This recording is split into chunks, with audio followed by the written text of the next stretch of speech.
Everybody in here at least has potential to write over $1 million a year in business or have written $1 million a year in business with us.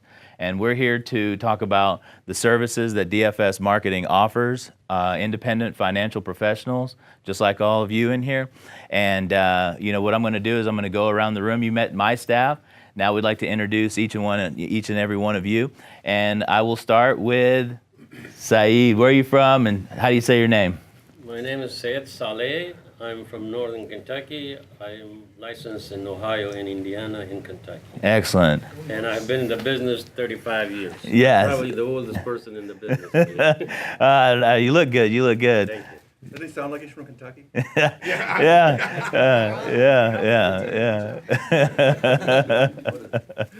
My name's Dan Brooks. I live in the Orlando, Florida area. Been in business for 25 years, and I'm your first recruit 3.5 years ago. Yeah. First agent. Thank you very much, Dan. Miss Jo Beth. Good morning. Jo Beth Powers, Spring, Texas. I've been in the business 35 years.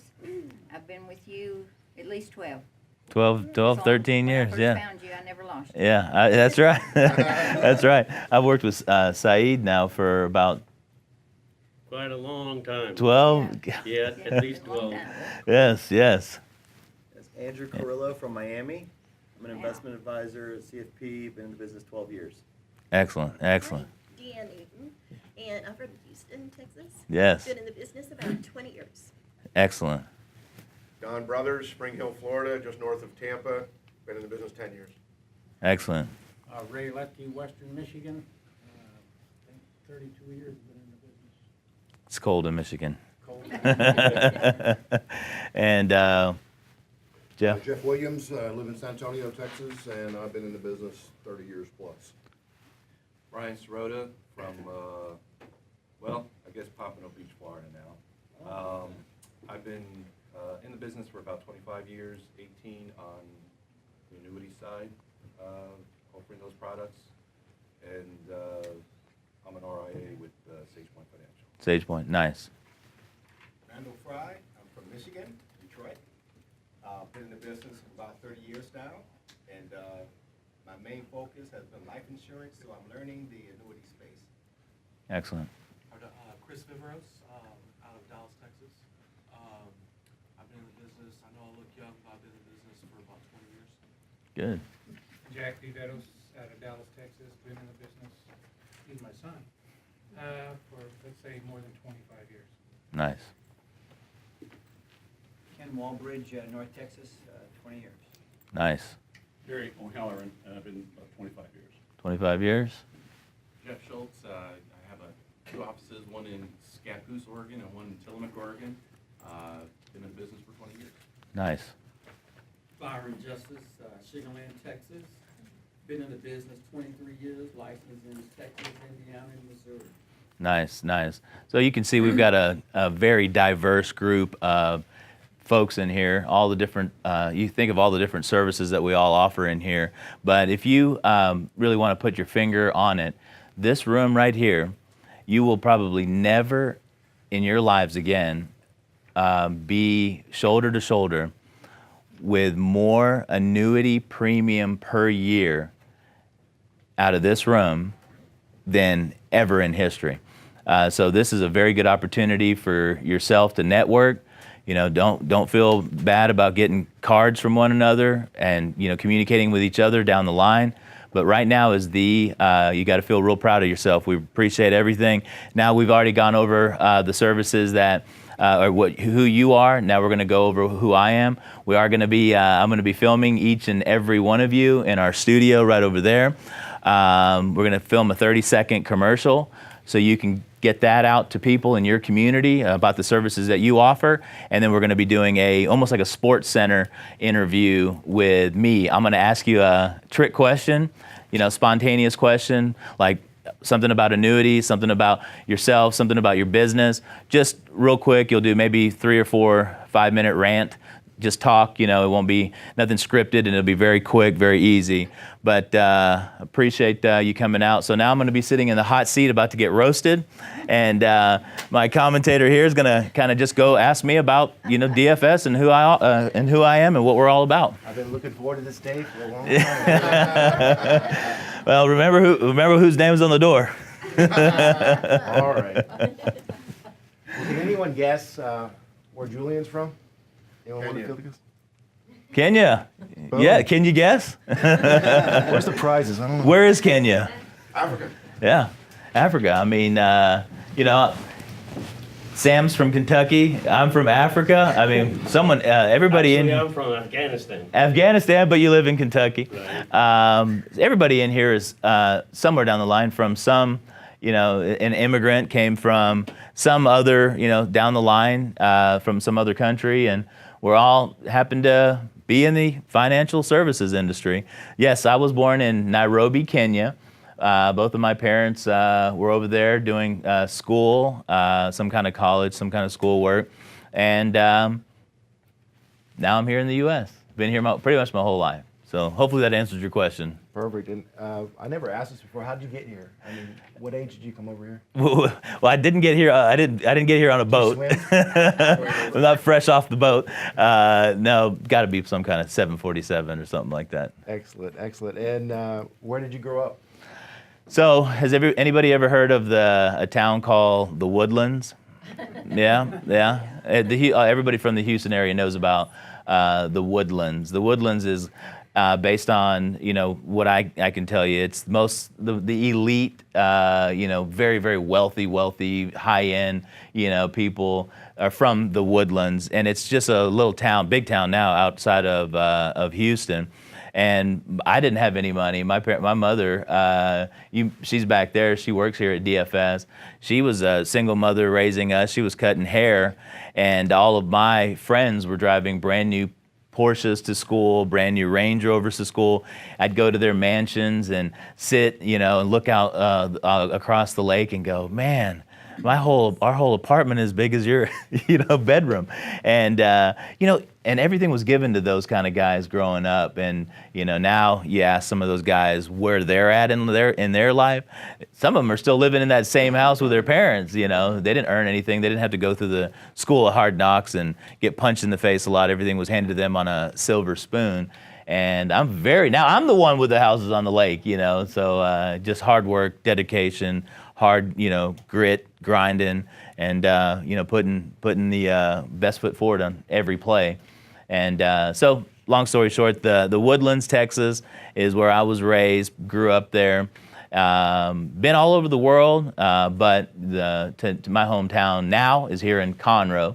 Live about 8 miles away from here, but the Woodlands is where I'm from. So, perfect. And you mind sharing with everyone what you did after high school? Who's that? That used to look like me, when I was in the Marine Corps. But out of high school, I thought, my whole dream was to play football. I'm going to be this football star. I'm going to, get out of high school. I'm going to go play football. So I've always wanted to be number one at everything I do. So I remember watching the senior high school varsity guys sign college scholarships. And they have a signing day when they have, the media come out. You're signing a scholarship to go play at the school. And I said, when I become a senior, I want to sign a scholarship like that, and I want to be in the paper. So I practiced hard, I played hard, I worked hard, I did everything I could to be number one on the varsity team. I spent most of my time doing that instead of studying. I should have been studying. Like my mom always says, if you would have spent all your time that you were chasing girls and playing football, you'd probably have, be a PhD or some doctor. But, I remember saying, hey, look, I'll go ahead and I want to be number one. I want to graduate. I want to have that scholarship, and I want to go play college football. So all my friends that were on the football team, they were getting scholarships from Duke and from Purdue. From, I'm a small, short, white guy, and in Texas, I'm not going to be getting any big scholarships. I had my mind wrong, but thinking I was. And then one little school out of Lindsborg, Kansas, Lindsborg, Kansas, Bethany College. They sent me a letter. We're going to give you a scholarship. We saw your videos. Come up and see us. So, has anybody ever been to Lindsborg, Kansas? It's a very, very, very, very, very, very small town. So, a couple of buddies that really weren't going anywhere got in a car and we drove up there.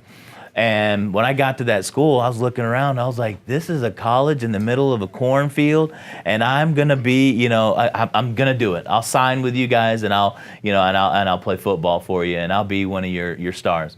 And they said, "Okay, great." So I went back home, told my mom, and she says, "Are they going to give you a full ride scholarship?"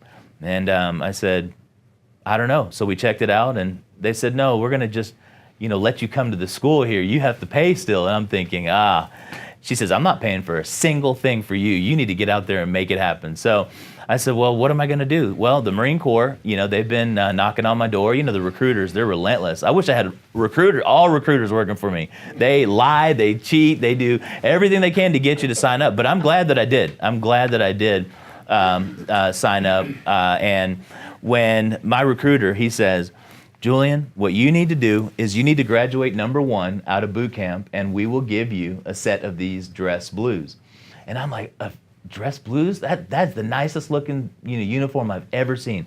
If I graduate #1, you're going to give me a set of these dress blues. He says yes. So what I ended up doing was my entire mentality the whole time was go through boot camp, graduate #1, get the dress blues. So I worked day in, day out, and I was the #1 Marine out of 700 other Marines from all over the United States in California. I graduated #1, and the Commandant of the Marine Corps gave me an award on this huge parade deck with thousands of people, and they walked up to me, and after all that, they gave me an award, and they gave me the dress blues, and I was like, now that is an accomplishment. And the Marine Corps, if being so young that I am, in the fixed annuity and the life insurance business. I've done this now for 20 years. So right out of the Marine Corps, right out of some college, started working in the annuity business. And if it wasn't for the United States Marines and me being able to tell producers that are 65, Vietnam veterans, Korean veterans, World War veterans, be able to say I'm a United States Marine, most of them will say, well, you know what? You don't know much about what you're talking about in the financial service industry, but you're a Marine. I like veterans. I'm going to work with you. I'm going to work with you. And, lo and behold, being a Marine, it was the worst experience I'd ever experienced at the time. But I look back, and if it wasn't for the Marine Corps, I don't think we'd be sitting in this room right here having these type of meetings, having this discipline, having the money to be able to put groups and organizations like this together.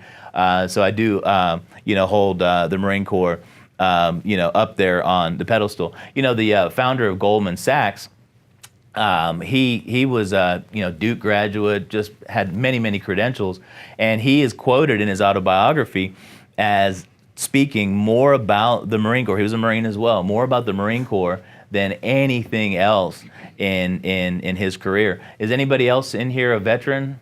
Any other veterans? Nice, thank you. All right, thank you very much, appreciate it, yeah. All right, that's good, that's really good. That's really good. I'm not a veteran, but I work with the Marines in the war zone. Yes, oh yes, in Afghanistan? They don't mess around, yes. Yeah, that's exactly right. And that's the kind of people that you have backing you up here at DFS, United States Marines, and we are, hard chargers. We're no joke. And for some of the producers that are brand new with us, you'll see the way that we operate, the way that we are. We, especially being in the financial service industry, you need to have warriors behind you at all times, being in the back office, being your support, being your staff, and the guys and the ladies that are wearing the dress blues. So. Perfect. And then after the Marines, you got yourself some education, as I like to call it. Yeah. Anybody here heard of Sam Houston State University? Yeah. Okay, good. Sam Houston State's about 45 miles north of here, getting out of the Marine Corps and then going to, school with other 17, 18-year-olds when I just got out of the Marine Corps, I got in, did some time into the school and, figured out, man, I was just learning how to kill people and hunt people down. And now I'm sitting here with people that are just, out of high school. I'm not gelling here. This is not my calling. It's not my calling. Thank goodness, thank goodness that I didn't, make it my calling there. I wouldn't be talking here. Actually, last week, they called me and they asked me to come speak for their marketing department. So I'm up there, speaking and doing filming and doing videos for the school, just because of the inspiration that I can translate to the younger folks. You think talking in front of people is hard? Try to talk in front of a group of college students that don't even want to be there. That's like you just got to keep powering through it. Just talk. When somebody opens the door or walks up to the door on either side of the room, it's like ducks that look all at the same time in one direction. Who is the person? Who cares about the guy up front? But I do like I do have some ties over at Sam Houston State University, and they got a good football team as well. Good football team. Excellent. And most importantly, how'd you get in the annuity business? I was working for a company called Nextel Communications. I sold cars, sold phones, and this one company, Nextel Communications, you remember the push-to-talk bleep, bleep, bleep, bleep on the cell phones that was also a walkie-talkie. And so I started selling Nextel phones. And over time, I had just, after 6 months, a year, I started, I did really well, but I just kind of got tired of it and quit, just like any, successful, most salespeople, when they're doing good at something, they get tired of saying the same story over and over again and they quit. I quit. I was laying, I went back to my apartment and I had applied at monster.com to a bunch of jobs. And I didn't even know who I was applying to. You can apply to a bunch of different positions, and got a call. I was sleeping. It was 11 o'clock in the morning. I was sleeping. I got a call, and it went a little bit like this. Hello, Julian. You a Marine, I a Marine. You applied at my company. Do you know anything about annuity? And I'm like, sitting up, acting like I'm, not sleeping the day away. And I said, no, I don't know anything about an annuity. Who's this? And he says, I'm Harry Hewlett. And he's Hawaiian. I'm not doing a very good Hawaiian accent, but he's Hawaiian. And he said, you come in for interview. I said, I'll be there. And I remember, I'm thinking, this is a marketing company, something to do with annuity. I'm going to go in. So I go in, and I thought, man, this is awesome. The office is in the Woodlands. So this is where I grew up. This is my town. I want to come to work here. So I go in for the interview, and he says, okay, you know about annuities? I said, no, I've never heard of annuity, sir. And he said, well, I'll teach you everything you need to know. You have good sales background, and you're a Marine, I am a Marine. And he said, I'll call you, check your reference.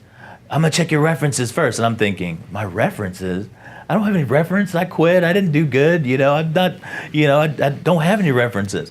Luckily, I was really good friends with the owner of the Nextel store. Not good friends, but I did really well with it at his store, the one that I quit at. And luckily, I used him as a reference. And Harry Hewlett, my mentor, called this guy named Ron Santangelo. And Ron Santangelo said, Harry said, hey, is this good, man? He work good?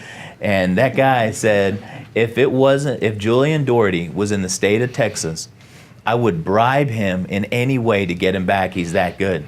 So next day I get a call. Hello, Julian, good reference, best reference I ever had. You hired. And so I said, okay, I'm done. And when I got there, I sat down the first day. I'll never forget this. And I said, Harry, I'm going to be your #1 marketing rep here. I will be #1. And just like in the Marine Corps, I'll be #1. Just like in football, I'll be #1. I sat down, and this is the first day I'd ever got in the annuity business, and this was in 2001. And I said, I will be your #1 guy. He said, well, we'll see about that. You just listen to what I say, you do as I say, and I'll make you, I'll make you great. And I said, well, I'll be your #1 rep. And mark my words, those other marketing reps there hated my guts because they were lackadaisy. They weren't a good recruiter. They were older. They, saw me as a threat. But I came in there and I wrecked havoc. In other words, over a 10-year period, I had been, been able to create more wealth for myself than doctors, lawyers, had big houses, cars. I mean, everything you could think of. So I was able to take that one lucky interview and that lucky reference to being in the annuity business for such a long period of time. And lo and behold, that company, we had built it. May was the first employee there. I've been working with her for 19 years, the lady that was doing the introduction up here earlier. I've worked with her for 19 years. She was the first employee ever at that company. We've been working together for a long time. But that company, after a 10-year period, after we built it up, sold to a private equity firm for about $50 million. And so did I get any of it? No, I was just an employee. But, the guys that trained me, the mentors, the owners, Joe Beth knows them, Saeed knows them. They're very, very, very, very wealthy. They wanted to buy, believe it or not, DFS from me. They wanted to come back, oh, you're doing pretty good now. Let's buy it from you. I don't want to work for you ever again. I guarantee that. And I don't want to ever work for a corporation because that's what happened when the private equity firm bought, the company I was working for. Does anybody know anything about private equity firms and how they operate? Anybody ever worked for a private equity firm? Private equity firms, they're all about the money. I mean, they buy a business for 5 years and they get their money back within 5 years. But it doesn't matter if it's working, they go in and change everything. So I'm thinking, wow, I just worked for this company for 10 years and I've got these suits coming in telling me how to run the show here, and I've been doing this for so long. Then my mentor left, Harry. He said, bye, I'm rich now again, bye, and I'm sitting here left with the bag, all these strangers, I had built this company up and sold it off, and I'm sitting there, wow, this is not what I expected. They were telling me, you got to do this, you got to do this, you got to act this way, you can't take 2-hour lunches, you can't do this, can't do that. And so eventually I had, and I'm going to get into that in a minute, but that's how I, got into the fixed index annuity business. I've been trained by the best, not only in the Marine Corps, but in the annuity business, and been trained by a lot of you actually over the years. And excellent. Yeah. And what did you learn from Harry Hewlett? You mind telling us a little bit more about him? Yeah, it's Harry Hewlett, not Hewlett. Hewlett. All right, don't mess up his name. No, Harry Hewlett. What did I learn from Harry Hewlett? I'd have to say everything in my entire life, besides, my coaches in football, besides, my mother, besides, the Marine Corps drill instructor screaming right at your face, their lips are like 1 inch from your eyeball screaming at you, spitting at you, and you can't do anything. But what I learned from Harry was how to work the annuity business, how to run a marketing organization, how to treat people, how to hire people, how to train people to do what you do, how to, he also owned in Seabrook, Texas, 40 houses. He had, built this real estate empire, and he was, getting tons and tons of rental income. Imagine 40 houses that you're renting out every single month at $1,500 a month per house. Think about the amount of money that guy was generating on a monthly basis. He taught me the real estate business. He taught me, what to do in the real world, like when you're married, when your wife, I remember him specifically saying this, when you're watching TV and your wife asks you a question, don't turn the volume up, or ignore her, mute it and look at her. And so he taught me small things like that. He also said, Julian, why do I always see you with new Corvette? Why do I always see you with new Mercedes? He said this, and I'll never forget it. You can only eat so many steaks. Now, what does that mean? You can only eat so many steaks. You can only eat so many steaks. So what that meant was, how many cars, how many houses, how much, you can't be this flashy guy. You're not going to ever make it. You can only eat so many steaks. And so Harry, took and molded me to the man that I am today. he also taught me compassion. So did May. I mean, I've been working under May for many years. She'd say, Julian, what are you doing? You can't talk to an employee like that. Like, get the heck out of my office right now. You can't do that, you know? And so I've been trained and molded by a lot of people. But Harry, I'd have to say, I mean, when he left, I mean, I was crying. Ask my wife, April. You know, I mean, I cried for days and days, like your dad that you worked with for 10 years straight. Just said, bye, Rich, now I gone, bye, you know? And he went off to do some, what's it called whenever you go to other countries and you help the poor and you're a Christian? Yeah, he did a mission work. That's what it was. And when DFS, when he retired, when I started DFS with just a card table and a chair in an office down the road from here, he came up, he looked around, he said, oh, you don't look like you're doing good anymore, you know? I said, I just started. Can you give me some more words of advice here? No, I'm done with you. No more advice. But you know, now if he came here and see how many agents we have, 3,000 agents, and he sees how many hundreds of millions of dollars a year in annuity business that we do, I mean, and the things that we are about because of the training from him, you know, he'd be proud of me. Well, we all have good war stories in the annuity business. Yeah. I worked with this guy from Kentucky. Late last year, a long time ago, we ended up writing a $900,000 case with F&G. Oh yeah, Saeed. It went. The market dropped and it went to 850 actually. But it had like over $1 million, and the market started dropping in October, a little bit in November, a little bit in December. It just went almost 20% down. Yeah. And that really kind of said, hey, I don't want to lose any more. How soon can we fill up the paperwork? But I have been talking to him all along those 2 or 3 months. Yeah. Do you guys ever? You know, so I try to stay professional.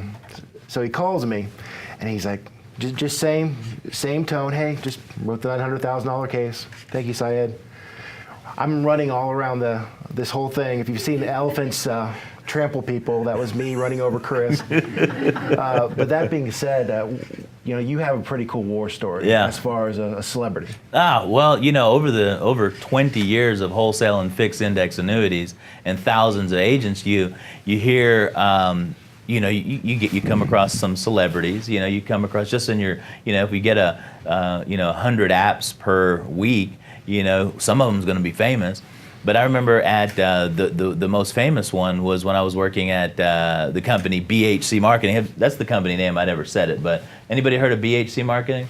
Yeah, they were purchased by the private equity firm. They merged with Dressander, and they're out of business now. I'm not. They moved on to doing other things, whatever they are. But so one day I called this agent, and he said, I can't do business with you. I'm captive. I'm with a broker-dealer. They don't allow me to sell fixed annuities. It was with index annuities. It was with Raymond James.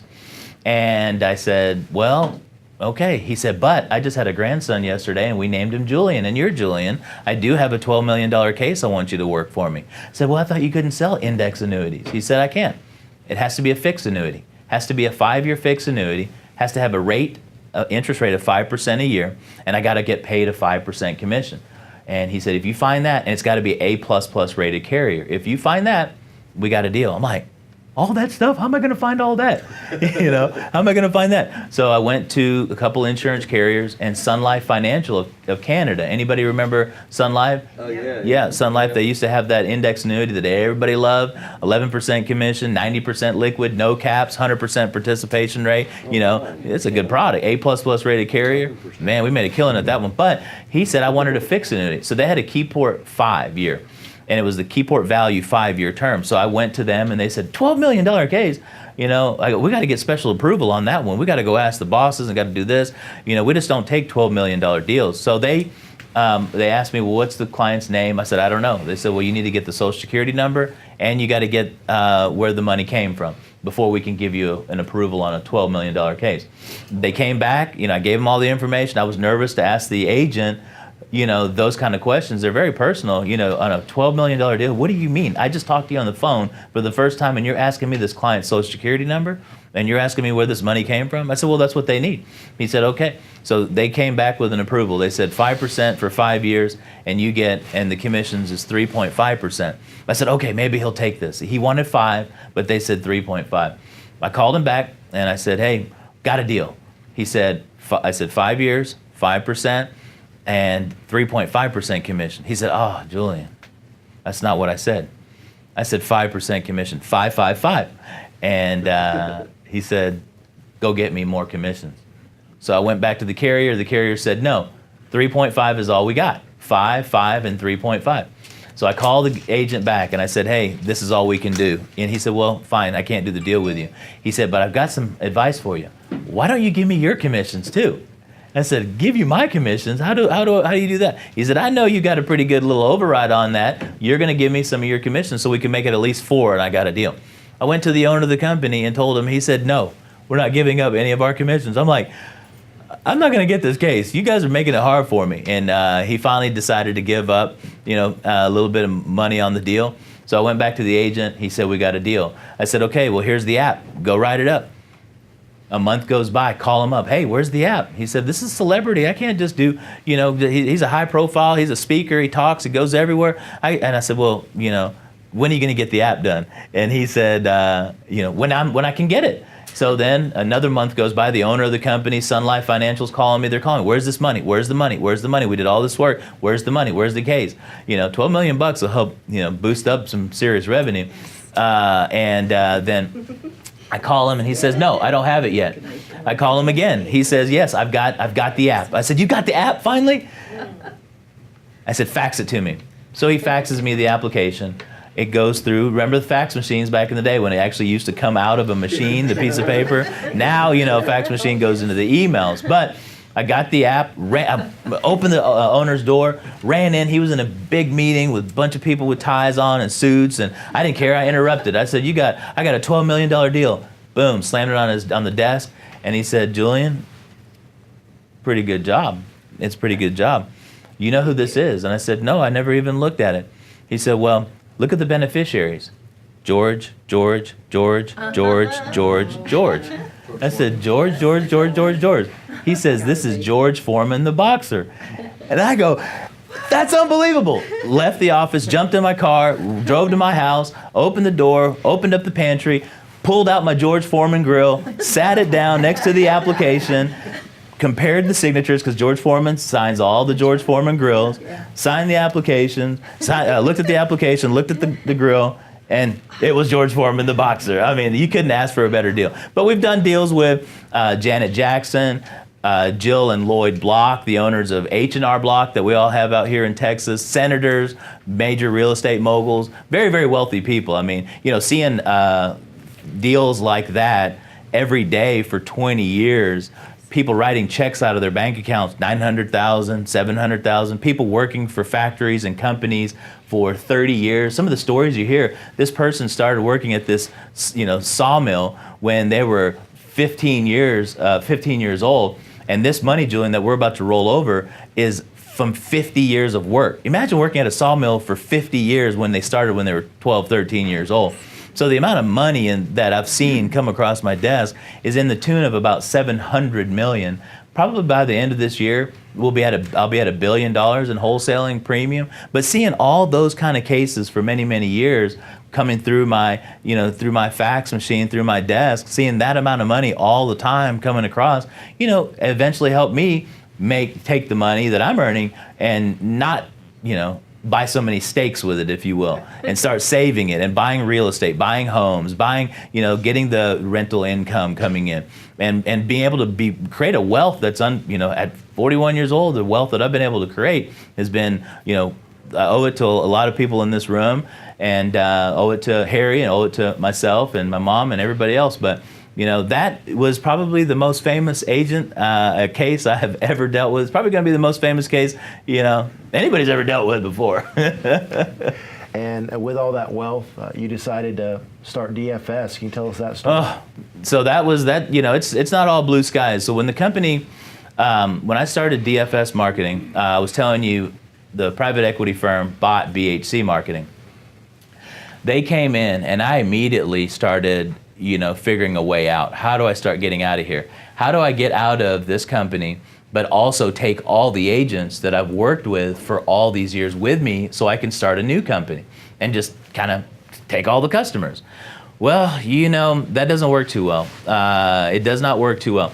First of all, I signed a non-compete agreement. It was about this thick, where it talks about non-disclosures, non-compete, non-solicitation of employees. I mean, a lot of information was in there. I didn't understand it. So has anybody ever heard of prepaid legal here, where you do the attorneys on retainer? So at the time when I was working at BHC, I called them up and said, I need an attorney to read this non-disclosure agreement to tell me, what it says, what I can steal and what I can't steal from the company, meaning customers and trade secrets. They said, well, here's an attorney in Houston. I said, no, I'm not driving to Houston. Give me another attorney. They gave me another attorney. I'm in the Woodlands. I don't want to drive to Houston. We got attorneys here. I called them back and I said, I want another attorney that's here locally. They said, okay, here's one in Conroe up here. We used to be in the Woodlands. And I said, no, I don't want to go to Conroe. Give me an attorney here in the Woodlands. So they referred me to an attorney in the Woodlands. I went to their office Friday at 5 o'clock after work with this big old, stack of papers, this non-disclosure, non-compete agreement. And I sat down walked in this attorney's office, marble floors, giant conference room, oak tables, the chairs, leather. I mean, it was a beautiful, beautiful conference room. I'll never forget that. I walk in, I sit down, and I said, waiting for this attorney, they said, Mr. Dougharty, the attorney will be with you in a minute. So I'm sitting here, 10 minutes go by, 15 minutes go by, and then boom, the conference doors open. This sharp-looking attorney walks in, sharp-looking guy, and he sits down all the way at the end of the table. I'm like, why are you sitting all the way over there? I'm right here. Can you sit next to me a little bit? And he says, what are you here for? In the jerk way that he was. I mean, just like, what are you here for? And I said, well, I want you to look at this, this agreement to tell me what I can do and can't do when I start my own business.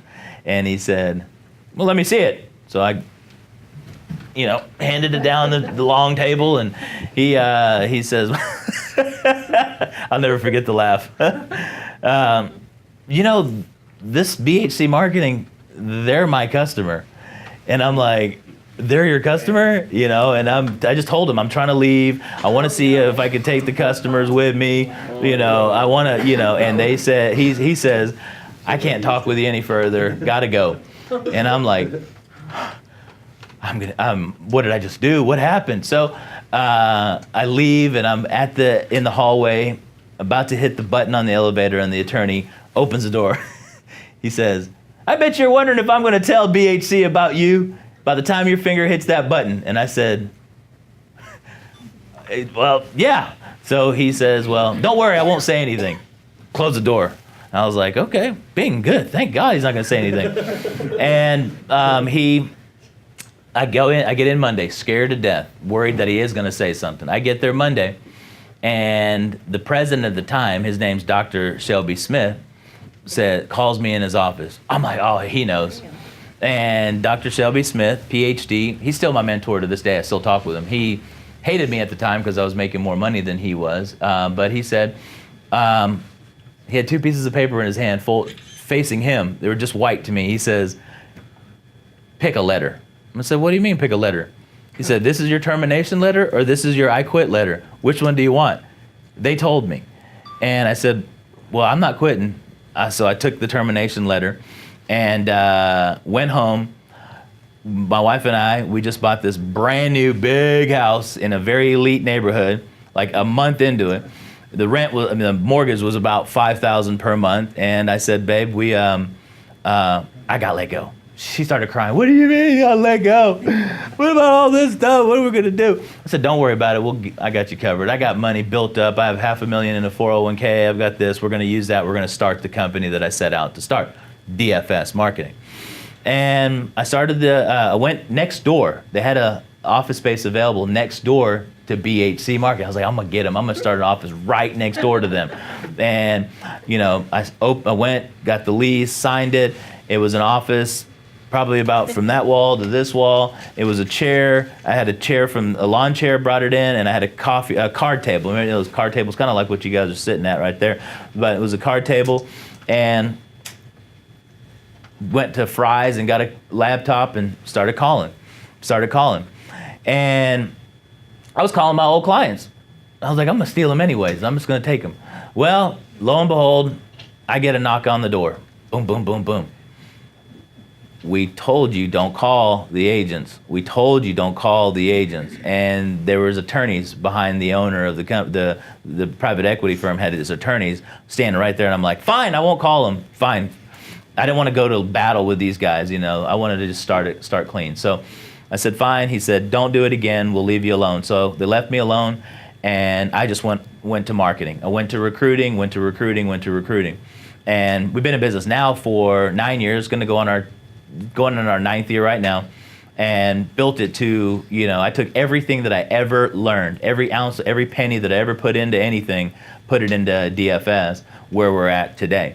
And now private equity firms are coming here, want to buy DFS. You know, the annuity business is a very lucrative business, especially on the wholesaling side, when you have top $1 million producers working and you can add value to the producers. If you can add value, you can create a pretty lucrative operation. So, you know, with that being said, you know, DFS, we're going strong, and we continue every week and every year having record year after record year in annuity sales. Even last year, or the year before last, when we were worried about the Department of Labor ruling, we still were having record year. When everybody else was backtracking, everybody else was worried about the annuity business. Are we going to have to be, you know, under the Department of Labor? We're going to have to submit applications. We're going to get the BICE signature on it. And luckily, I have partners that I associate with in the annuity business that said, look, you just stay the course. You're doing great, and it'll all work out. And today, DFS marketing, I mean, we are still a force to be reckoned with, and it's because of the value, the value that we add to producers. And you're going to learn about what we do very shortly. And there's some producers in here that are reaping the rewards from the services that we offer. Like we've already got Don Brothers over there already. I mean, literally, he started getting people from us to see, what was it? You signed up Friday, and Monday you had, you know, people to see. I mean, he jumping for joy. Same with Saeed. Saeed said, slow down. Whoa, there's too many people here. You know, it's too many people. He's like, I'm trying to figure out what's going on. But it's because of the way the DFS marketing operates and adding value to producers. And the way that DFS marketing adds value to producers above and beyond all other marketing companies in the nation. There's not a single marketing company in the nation that does what we do on the level that we do. And what do you think what all agents want? What kind of value from a marketing company do agents want? Just be real. What value can you tell me that agents want from a marketing company? Have a place to talk to somebody about annuity. You got it. People to see. Expertise, people to see. How many marketing companies are out there calling and selling the next best thing since the parking lot? How many marketing companies are leeches? I call them leeches. They leech off agents. What kind of case you working on? You working on any cases? And then you write your business with them and they don't do anything for you. I call them leeches. Well, DFS marketing, from the training and all the money that I've been able to put together and what we've been able to do for agents, we're a force to be reckoned with. Every single day, $1 million producers like yourselves are knocking on our door saying, how can I get what Saeed's got? How can I get what Don's got? How can I get what, you know, these producers are telling me what your services, they're outstanding. So today you're going to learn about those services, and we're going to tell you more about it. But Jamie, which question are we at now? Yeah, just, you know, we've been around going on 9 years. Yeah. And, you know, we started from a card table and everyone sees where we're at now. Yeah. How did we get here? I don't think they can see your face. The biggest guy in the you know, monitors right here. Hey, I give him a lot of this thing I probably would, but I can't. I give him a lot of trouble. You know, I'll tell something about you real quick. So when I hired Jamie, the first interview he came in, I was looking for a sales manager. And he came in, and we had a conference room in the other building. It's a small building next door to this building. Had a small conference room, and I sat down. May sat down, and here comes Jamie. I'm like, dang, it's a big guy, and he's sweating bullets. I'm like, why is he sweating? He didn't tell me. He tried to play it off. You know, it's hot, whatever. You know, and then the next interview. He comes in, you know, I said, he did pretty good. He did pretty good. Well, let's have another interview. Next interview comes in, he's sweating again. I'm like, man, this guy's on drugs. This guy's on drugs. Why is he sweating? You know? You're in annuity business with me. Yeah, this is true. You know, we're Marines, we're drug addicts, No, so I said, hey, I can't hire you as my sales manager. You don't know anything about annuities. You know nothing at all. But I'll hire you as a sales rep, the bottom of the barrel, you know, the janitor kind of stuff, and build your way up. And then we'll see if you do good in a year, then I'll make you the sales manager. And he says, okay, fine. Comes in, and I'm leaving work the first day, and he's walking down the highway. I'm like, what is he doing? And I pull over and say, hey, you need a ride? He's like, no, I'm getting my exercise in. Come to find out, he didn't have a vehicle. He had no money, didn't have a vehicle, didn't have anything. But he got into the annuity business just like myself, and he's worked his way up. And, you know, now he is the sales manager of a force to be reckoned with in the fixed index annuity business. Makes tons of money. I mean, has a great life, great career. Maybe going to get married soon. Do you have any ideas on that yet? When I get the nerve. When you get the nerve? Yeah, I mean, yeah, well, good. So he's made his way up. He's made his way up, you know, the ranks. And, yeah, he's my buffer because you know, the way I operate is really, it is really, you know, it's hardcore. I mean, very hardcore. When it comes to work, if I'm paying you, I believe that you should be working your ass off. Not like millennial work, like, you know, not working, but acting like they're working, but really work. Like, you have to work very, very hard.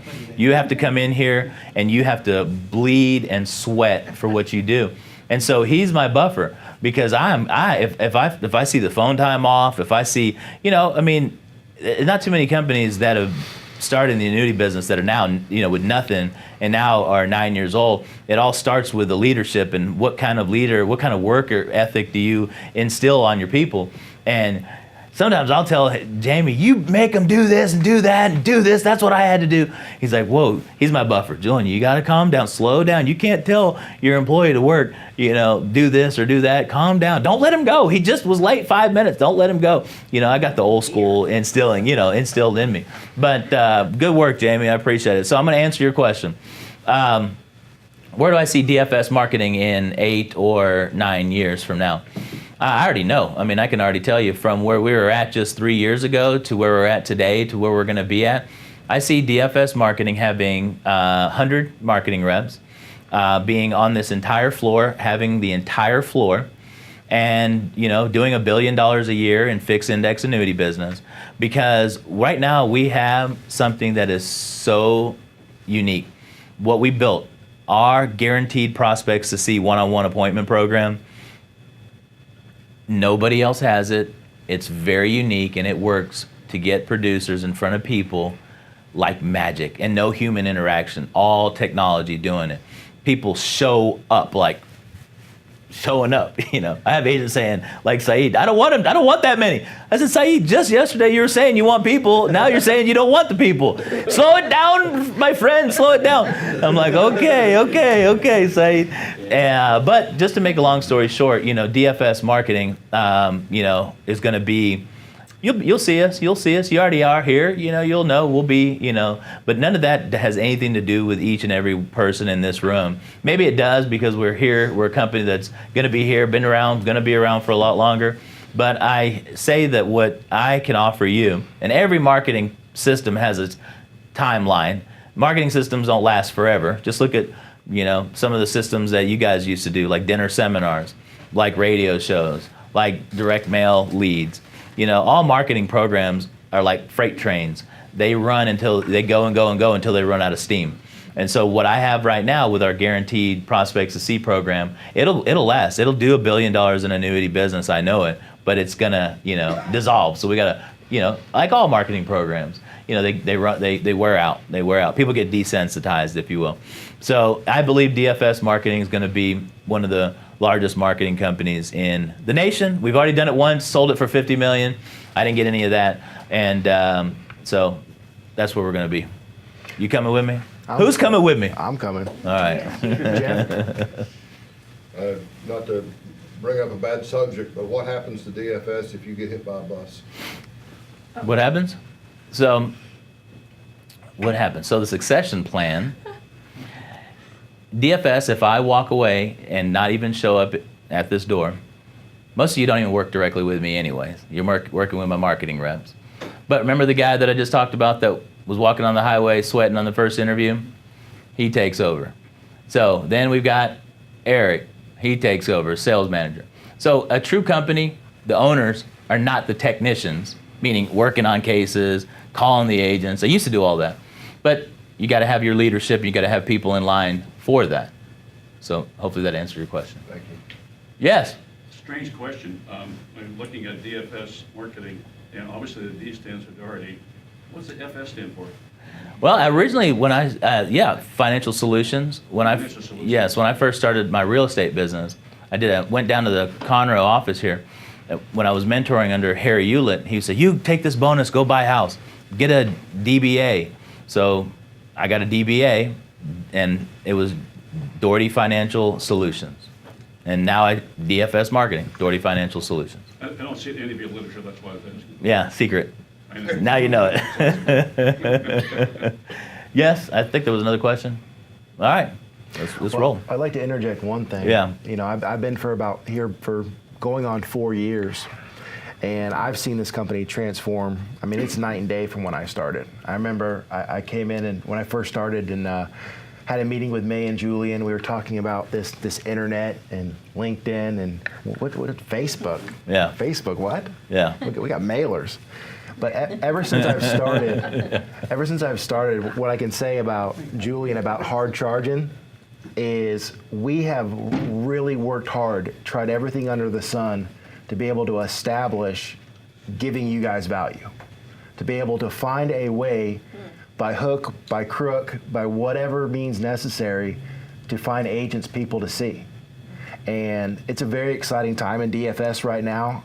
Just knowing where we've come, 4 years ago, to be able to look at you guys, to be able to be in this office, and just to see all of these pre-qualified appointments come in, have cases written off of it. It's exciting because, it's no secret with IMOs that we need to find a way to recruit you guys.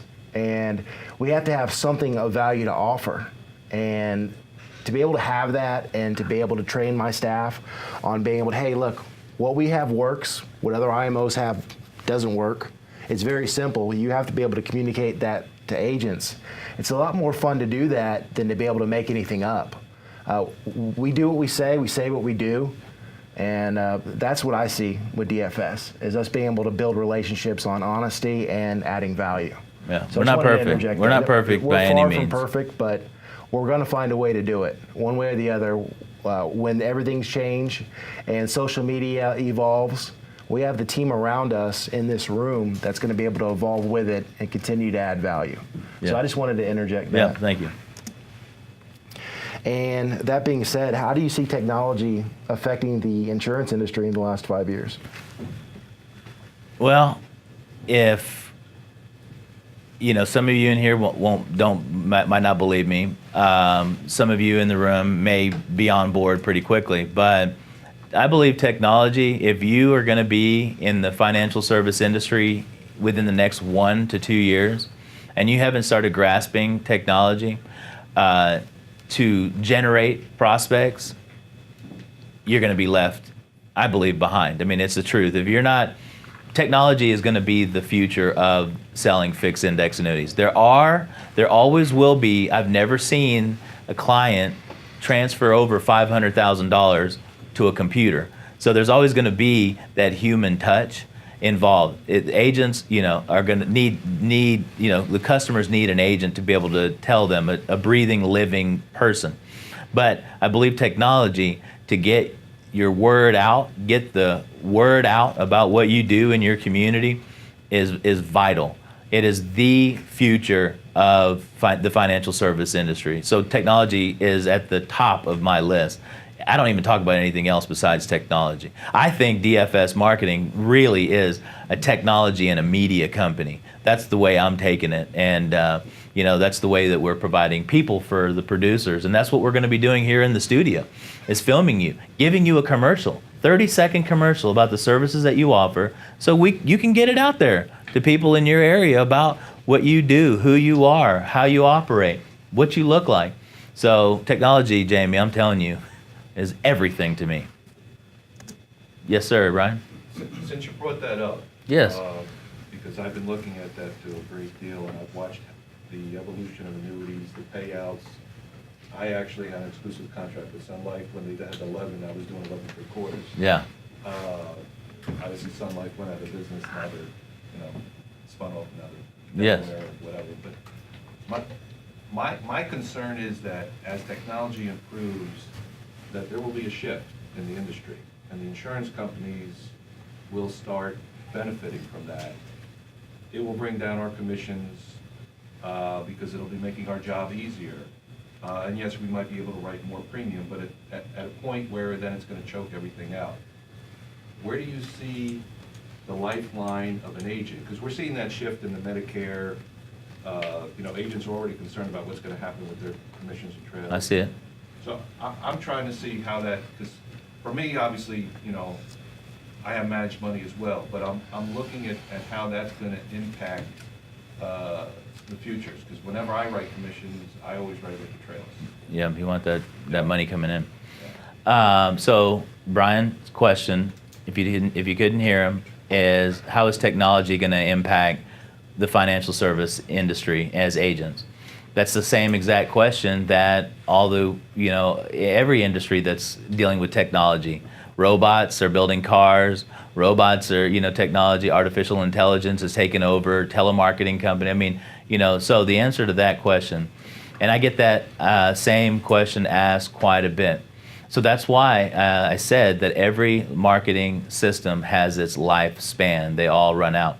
So what DFS is doing is trying to help the agents catch on and get into that technology aspect of things. I don't know about commissions decreasing. I don't know about it going away, but I don't know anybody that has ever done an annuity application. Maybe life insurance, you can do term quotes and term apps and e-apps, but I've never seen somebody yet, and I just don't think it's possible for somebody to transfer their $500, $700,000, even $10,000 based on reading an article or seeing some computer, mechanism. I haven't seen that yet, but I'm telling you, it's going to happen. I mean, it will. Think about it. All the seniors are going to die off. All the baby boomers are in technology. All the Generation X's, which I am, is in technology.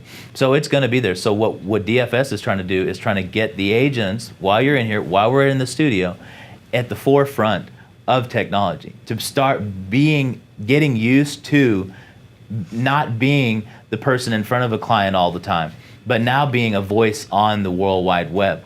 And that's what we do here. We have our online influencer package and programs to be able to help you. We're going to do this 30-second infomercial, and we're going to teach you how to get that 30-second commercial out there to the masses of people in your community. So I don't know what it's going to do to agents out there. I don't know what it's going to do to marketing companies, but I do know this.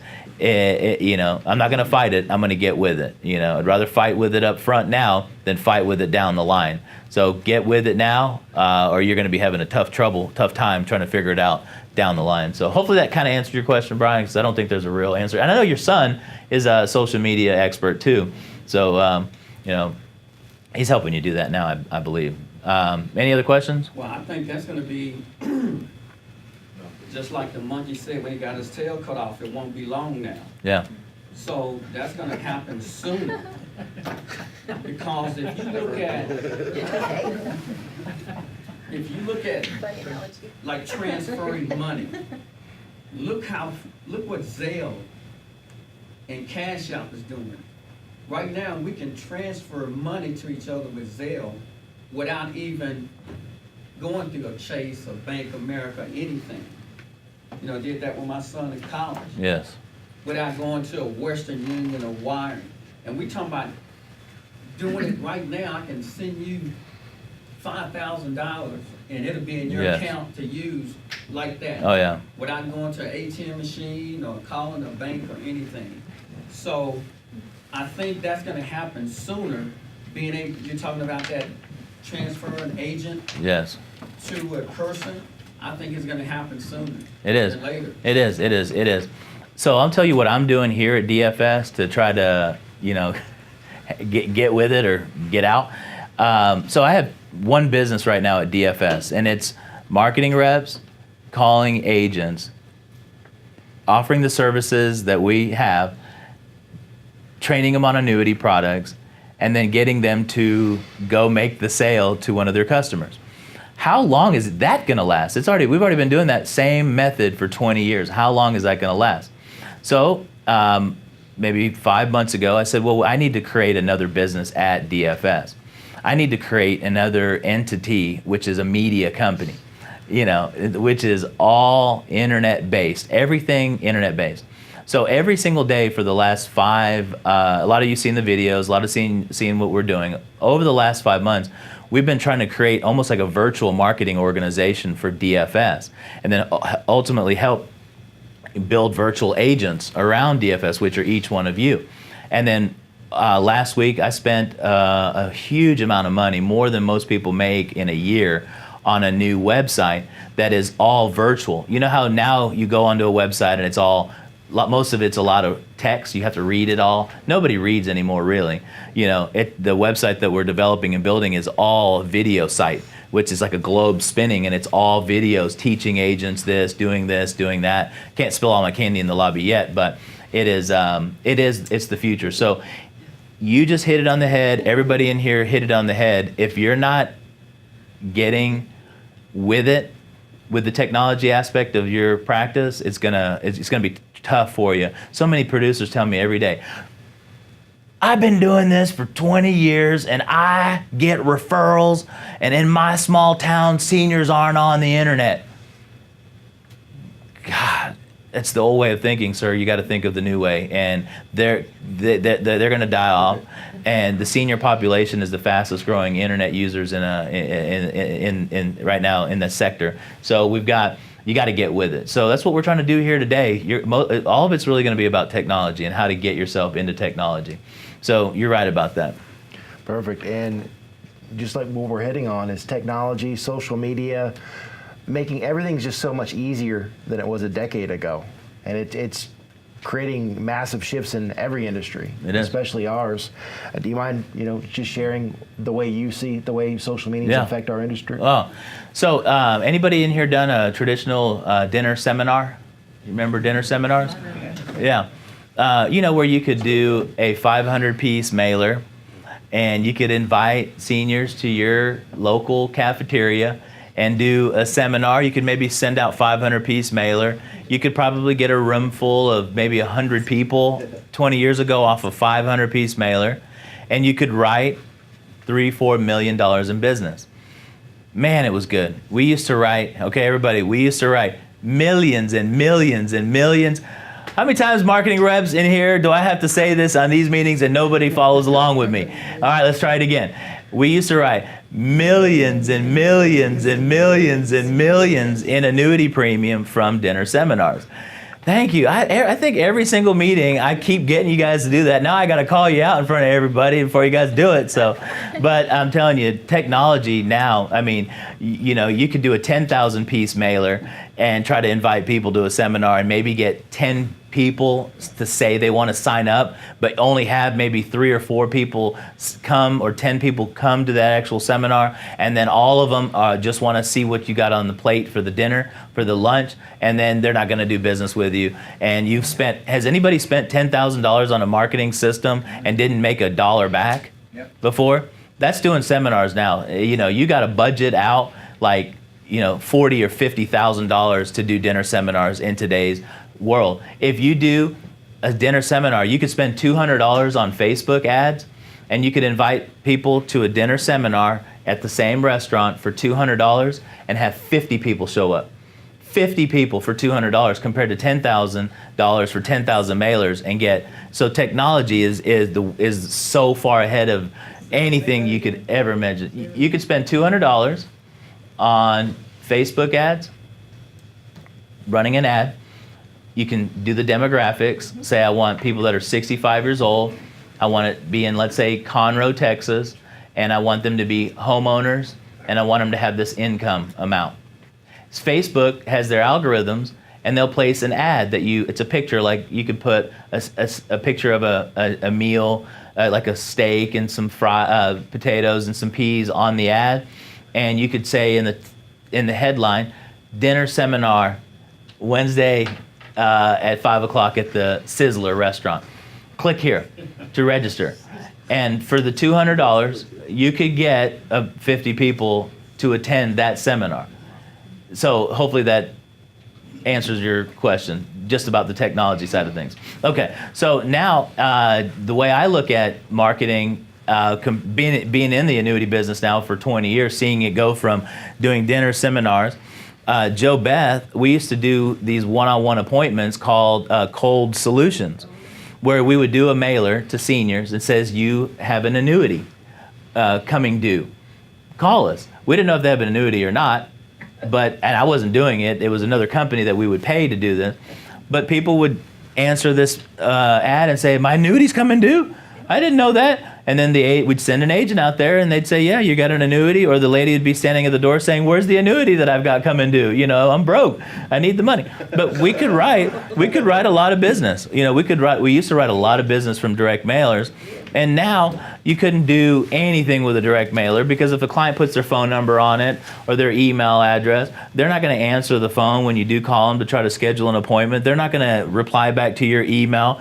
You know, so I think direct mail is dead. And anybody in here that believes direct mail is going to be the future, you know, just try to hang with us for the rest of this meeting, because we're going to make sure you have a different mindset by the time it's over with.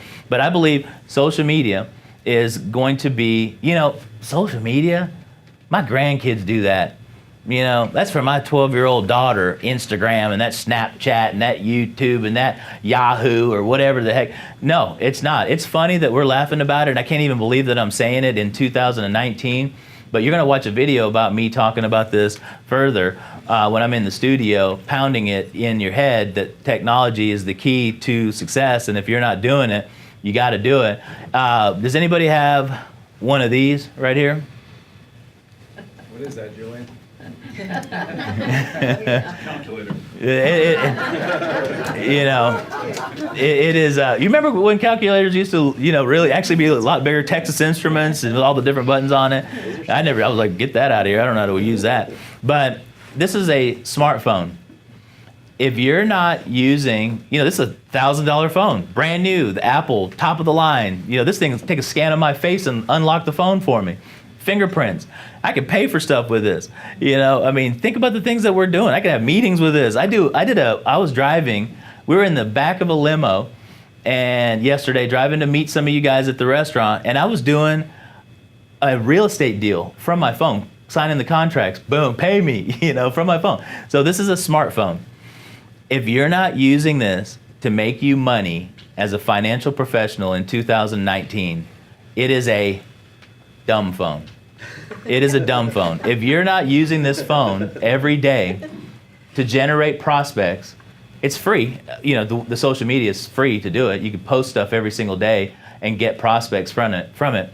If you're not using this phone every day to generate some kind of activity for yourself and your business, then your smartphone is a dumb phone. I ask people this question all the time. Do you know what this is? Yeah, I get all these different answers. It's engineers from the best engineers in the world have put this thing together.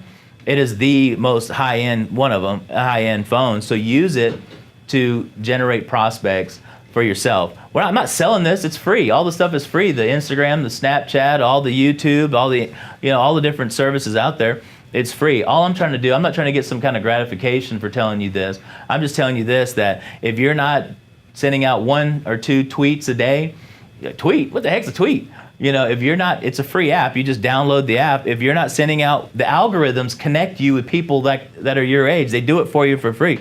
I have my staff sending out an Instagram post for me every day. It's free. And the system automatically gets agents to see my advertisement, my philosophy on stuff. And it connects me with agents. It connects agents with baby boomers and seniors for free.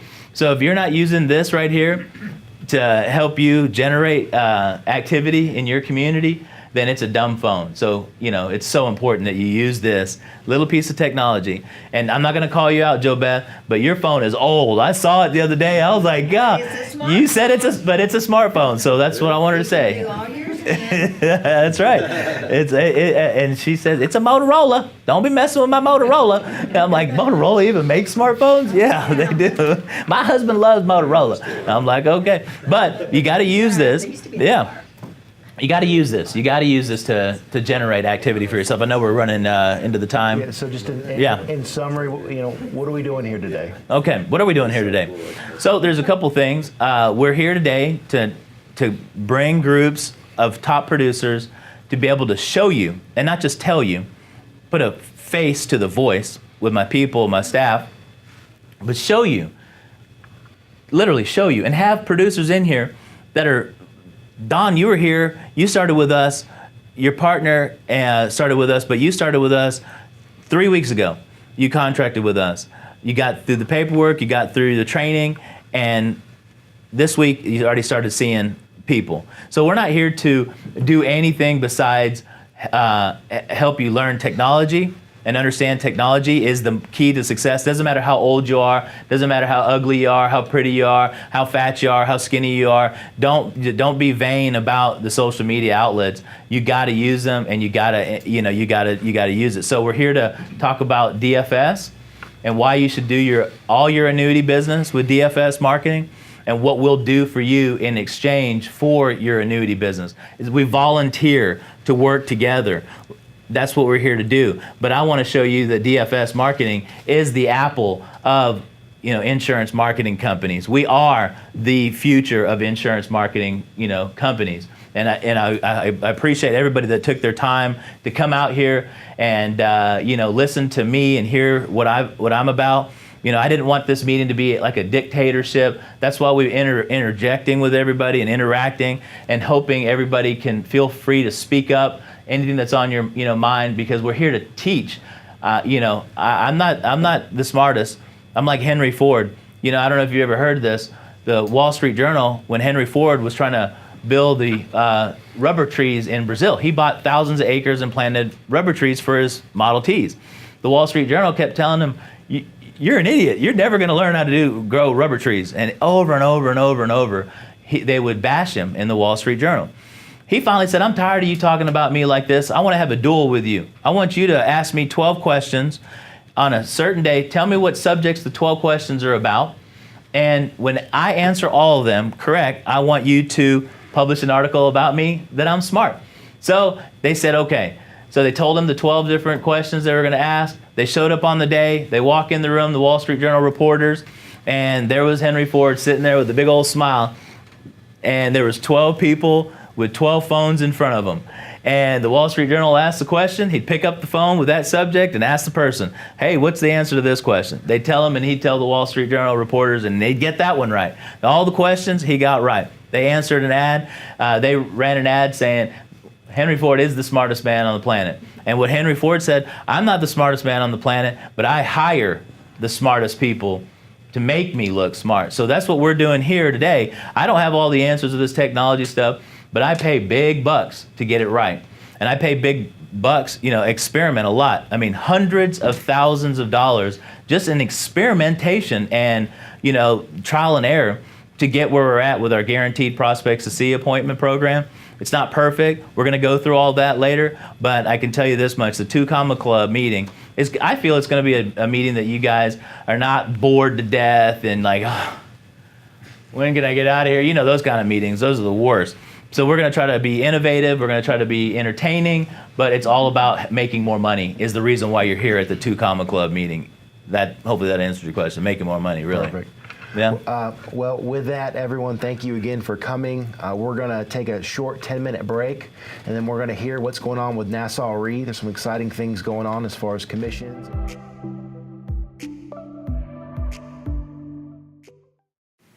Subscribe to my channel for the latest and greatest updates on the fixed index annuity world and how DFS can help you with your business.